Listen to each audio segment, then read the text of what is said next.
And it's good news with Dick Baumbach. And how are you today, Mr. Baumbach? I am doing good, Jeff, but I have some what's not good news, but I just think we should salute him. And he was one of my mentors. Herb Oscar Anderson passed away yesterday. Oh, my gosh. He he had a show on here. Yes. For a little while. Yeah, and he was 88, and as you know, he was the morning mayor of New York. And Herb Oscar, looking down on us right now, would probably laugh at the first good news story. I'm sure he would. All New York City subway stations now have free public Wi-Fi. Holy smokes. We don't even have public Wi-Fi in some of the places around here except for the rest areas. Well, this started on New Year's Eve, and I was thinking when I got this story that Herb Oscar would have had a lot more people listening to him than he did on ABC. But Transit Wireless now has every single station in the New York subway system with Wi-Fi. I think it's a sign of the times. I really do. I think it's coming our way, and it's going to become inevitable for Wi-Fi, free Wi-Fi in public Sure. across the board. It's funny that you said that about that, because I remember a conversation we had with him about us being an online radio station, and what he said was something to the effect, well, I guess that's the next best thing, right? He was right. Yeah. I mean, it's obvious. Look at what TNR is doing now and all that stuff. We're at over 57,000 listeners now. It's a wonderful thing. Speaking of good news, let's talk about the next one you have, the next headlines. Heinz scores big by investing in employees instead of Super Bowl ad.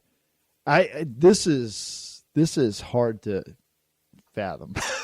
Well, what Heinz had announced is that they are, instead of investing $5 million in a 30-second ad on the Super Bowl, they are giving all of their salaried employees the day off after the Super Bowl, because so many employees don't go to work, they just wiped out, etc.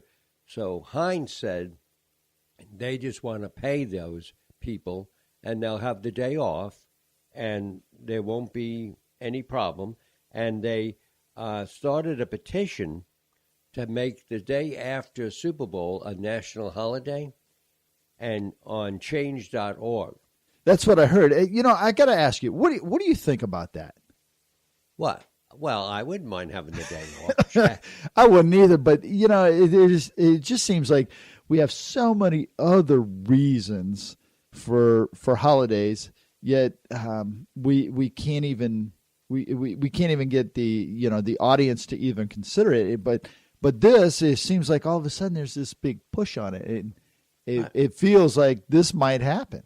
Well, the thing is, and I really think that we should have holidays for everybody. So I'm going to start at change.org. The day after the Super Bowl is Jeff Heiser Day. And I'll do the day after as Dick Baumbach Day. There you go, man. There's places in the world that 34 hours is the work week. Right. And like in France. Yeah, and I believe Australia is similar. And here, it's like the more hours you work, the bigger the badge of whatever it is you get. That's exactly right. It's amazing. I can't imagine what it's like to work 90 hours a week anymore. And I know people that do it. Yeah. What do you think about working that many hours? I'm going for the change.org. The next one, in fact, in one of my shows, I talked a little bit about this place. Starbucks to offer parental leave for dads, too. Yep, and this starts in October. So dads need to think now about getting the wives pregnant if you think so about they can get their takes time 9 off. months. Right. But they are, and it's basically salaried employees, and they are increasing all of their benefits.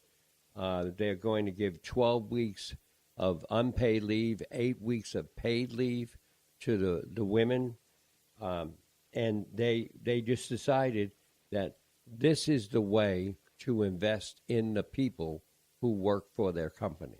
Yeah, I think this year is going to be, we're going to see this is going to be the year of companies investing in their people. I really do. There's a lot of things going on with employees and benefits. And, I mean, look what the new president is doing. Right. I mean, he's bringing jobs back. Exactly. And I think that's all inherent in what we're going to see is it's going to get good for the employees this year. Well, and I think that people are at a point where they're saying, okay, I have an employee. How can I help them? Right. And, what can I do about it? So I'm not an employee, Jeff, but anything you do. But, it's true because a lot of people think that it's the customer that is the most important in your business. And the customer is important because they're the ones that buy your product. But without employees, you don't have a product. Right. Absolutely correct. And so you have to take care of your employees. And you can see it in the companies that take care of them. They have really good products. Look at Google. Oh, yeah. I mean, they take care of their people. Yeah. Next one you have is after fire closes restaurant, owner pays staff to volunteer for others. Here's another employee one. Exactly. And this happened in Durango, Colorado. El Moro Spirits and Tavern. Okay, let's stop by for a drink. There was a faulty water heater that burned up the back of the restaurant. And the owner, instead of saying, okay, people, sorry, forget it, he said, I'm paying you your full-time wage, but you have to volunteer to help various charities while we are getting ourselves back online. Wow, that's amazing.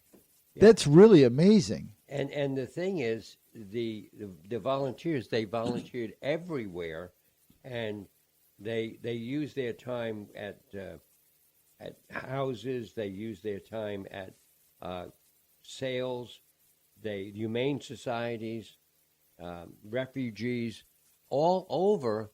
And then when it was over and the restaurant came back, 36 of the 42 returned. That's an amazing story. You don't hear that very often happening. Yeah. I mean, that's except for what Dolly Parton did with in Tennessee, right, where she was paying all of the families that lost their homes and what have you. But you don't hear businesses doing this. No, and I think what you said earlier about the previous story, people that own the businesses, people that run them, are starting to think a different way. They're starting to realize who really matters in their business. Now, what do you have for us next week? I'm really kind of jazzed up about some of the stories that I've seen that you say are coming down the pike. So just tease us a little bit about next week. Well, how are your teeth doing, Jeff? That's all we'll say right now.